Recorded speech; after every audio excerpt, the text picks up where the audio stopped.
The Aliens Enemies Act of 1798. So the reason why I'm bringing this up, like I said, he wants to use it. So on March 15th, 2025, so yesterday, President Donald Trump invoked the Aliens Enemies Act of 1798 to expedite the deportation of individuals associated with the Venezuelan gang Tren de Aragua, which the administration has designated as a foreign terrorist organization.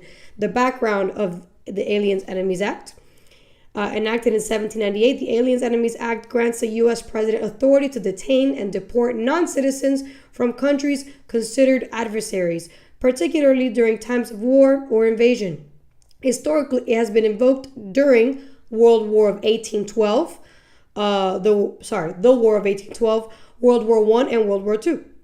Recent developments, the administration's recent invocation of this act aims to address alleged threats posed by Tren de Aragua members within the United States. However, okay, cool. So, of course, the American Civil Liberties Union, the ACLU, are obviously trying to stop him from using it. So I think they're suing him. And then there's a federal judge, James Boasberg, used a temporary restraining order blocking the deportation, emphasizing the necessity for a court hearing to access the legality of using the act in this context. All right, so this is what I find just like incredible. So during FDR, my favorite president, I love talking about FDR because he's a very prominent figure in American history. And we need to talk more about him because people want to make him seem like he was a good guy, but I don't believe he was a good guy. But anyway, so FDR used this act with the whole Japanese encampments. He used this.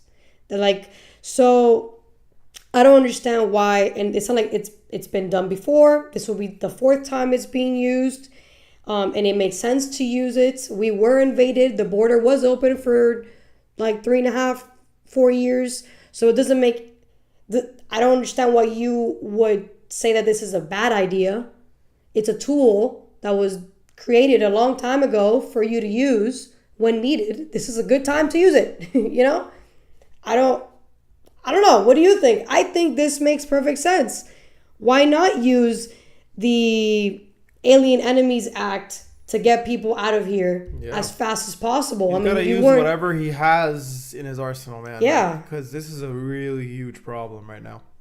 So another thing I wanted to add on. So I recently saw, which I recommend you guys watch whenever you get the chance, the Adam Smith.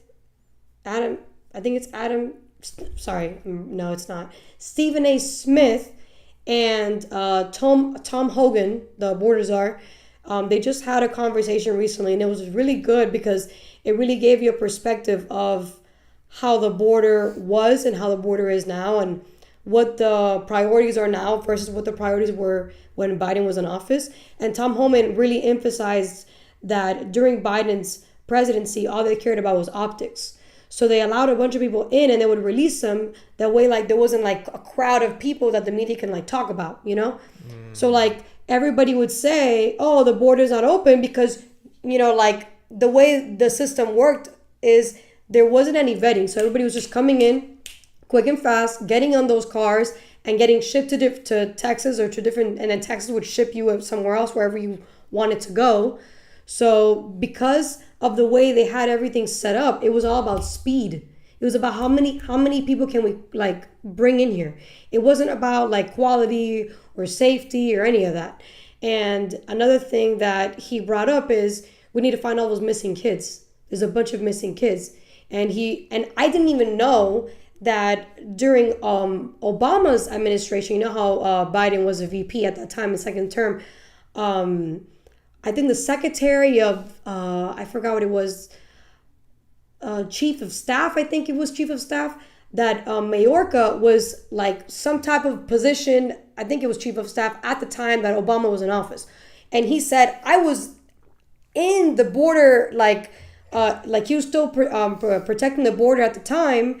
And he was saying these guys know what it is to protect the border. We deported 3 million people when Obama was in office.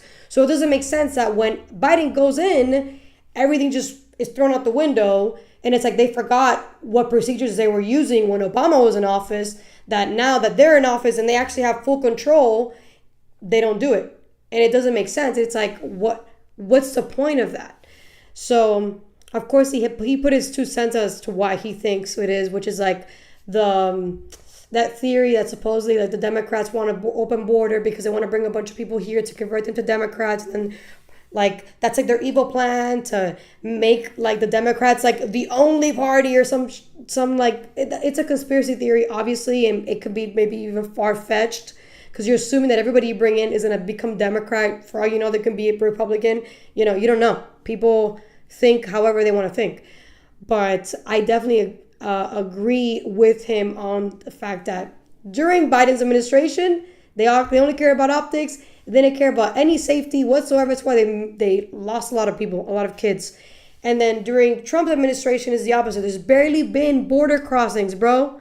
Like the border crossings have significantly decreased in a short amount of time. It's insane. It tells you that they really were not giving a shit about the security of the country at all. Like that was not on their priority list. It makes me just like, I'm like, dude, you really must not care about your own people if you're willing to sacrifice their security for immigration or what they deemed as immigration. I'd say it's legal human trafficking, allegedly.